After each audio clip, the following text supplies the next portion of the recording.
निस्वार्थ सेवा और भक्ति। एक समय की बात है, एक गांव में दो वृद्ध स्त्रियां रहती थी।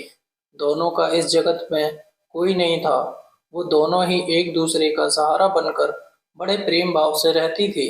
हालांकि धर्म से दोनों अलग थीं, लेकिन विचार से एक थीं। उनमें से एक महिला हिंदू धर्म की थी और दूसरी जैन धर्म की थी। दोनों अपने अपने धर्म के हिसाब से प्रभु की आराधना किया करती थी।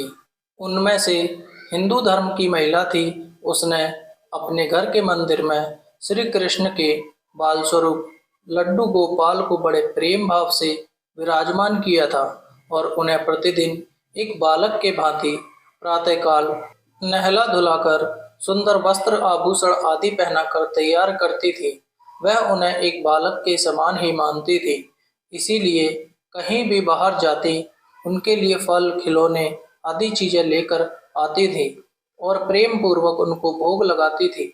इसी तरह वो दोनों महिलाएं एक दूसरे के परस्पर सहयोग से अपना सुखमय जीवन व्यतीत कर रही थी। वो दोनों जब पूजा पाठ एवं सभी कामों से मुक्त होती थी, तब बचा हुआ समय एक दूसरे के साथ सुख दुख बांटते हुए व्यतीत करती थी। कुछ समय बीतने के बाद श्रावण मास में हिंदू महिला को तीर्थ यात्रा पर जाने का अवसर मिला। तब उसने अपनी अति प्रिय जैन धर्म की महिला से भी चलने के लिए कहा, क्योंकि वृद्धावस्था अधिक होने के कारण वह चलने फिरने में थोड़ी असमर्थ थी। इसीलिए उसने जाने से मना कर दिया और कहा कि मुझे चलने फिरने में परेशानी होगी, इसी कारण तुम्हें भी तीर्थ यात्रा में विघ्न रहेगा। तब वो हिंदू महिला उदास मन से तीर्थ यात्रा पर अकेले ही जाने के लिए तैयार हो गई और जाते वक्त उसने उस जैन महिला से कहा, सखी, मैं 1 माह के लिए तीर्थ यात्रा पर जा रही हूँ। मेरे आराध्य श्री कृष्ण बाल स्वरूप लड्डू गोपाल का ध्यान रखना। उन्हें बिल्कुल एक बालक की तरह स्नेह देना। प्रतिदिन स्नान आदि कराकर सुंदर वस्त्र आभूषण पहनाकर भोग लगाना। जैन महिला ने सब बातें सुनी और बोली कि हाँ सखी, तुम चिंता मुक्त होकर तीर्थ यात्रा को जाओ। मैं तुम्हारे लड्डू गोपाल का भली भांति ध्यान रखूंगी। इतनी सब बातें बताकर वह महिला तीर्थ यात्रा को निकल गई और जैन महिला ने सारा कार्यभार अपने सानिध्य में लिया और बड़े उत्साह और उमंग के साथ सुबह उठकर खुद नित्य कर्म से निवृत्त होकर लड्डू गोपाल के स्नान की तैयारी में लग गई। उसके बाद जब वो लड्डू गोपाल को नहलाने लगी तो उसकी नज़र लड्डू गोपाल के पांव की तरफ पड़ी, तो वह दंग रह गई, क्योंकि उनके पैर मुड़े हुए थे और उसे लगा कि उसकी वजह से उनके पांव टेढ़े हो गए हैं। इसका मुख्य कारण ये था कि उस महिला ने जब भी लड्डू गोपाल को देखा था, वस्त्रों एवं आभूषणों से सुसज्जित देखा था। वो इस बात से अनजान थी कि लड्डू गोपाल घुटनों के बल पर बैठे हुए थे। उनका बाल स्वरूप ऐसा ही है। वह बहुत परेशान हो गई और सोचने लगी कि मैं अपनी सखी से क्या कहूँगी। उसने इतने विश्वास के साथ मुझे ये जिम्मेदारी दी थी और मैंने लड्डू गोपाल की देखभाल सही से नहीं की। ये सब सोचकर वह चिंतन में बैठी ही रही कि उसे याद आया कि उसकी सखी ने कहा था कि लड्डू गोपाल सिर्फ एक प्रतिमा नहीं बल्कि जीवित होते हैं। बस फिर क्या था, उसने निश्चय किया कि दिन प्रतिदिन उनके पैरों की मालिश करेगी और वह दिन में कई बार ऐसा किया करती थी।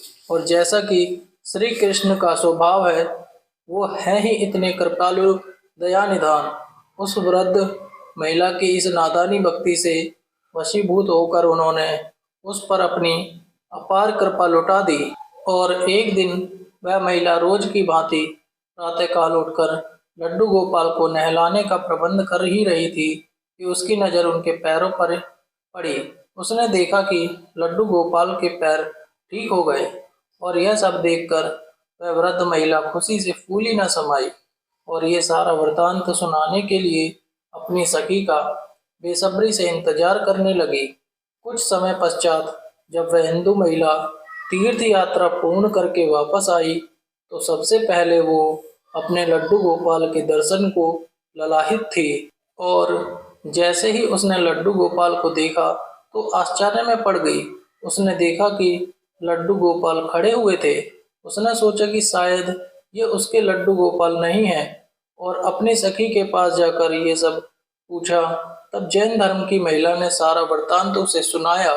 उसकी बातें सुनकर हिंदू महिला समझ गई कि ये सारा खेल उस मुरलीधर कृष्ण कन्हैया का है और दौड़ी दौड़ी लड्डू गोपाल के पास पहुंची और उनके चरणों में गिरकर बोली, हे मेरे कन्हैया, हे मुरलीधर, आपकी दया की कोई पराकाष्ठा नहीं है। और फिर उस जैन वृद्ध महिला से बोली कि हे सखी, तू धन्य है, तुझ पर श्री कृष्ण की ऐसी कृपा हुई है जो कोई कभी सोच भी नहीं सकता है।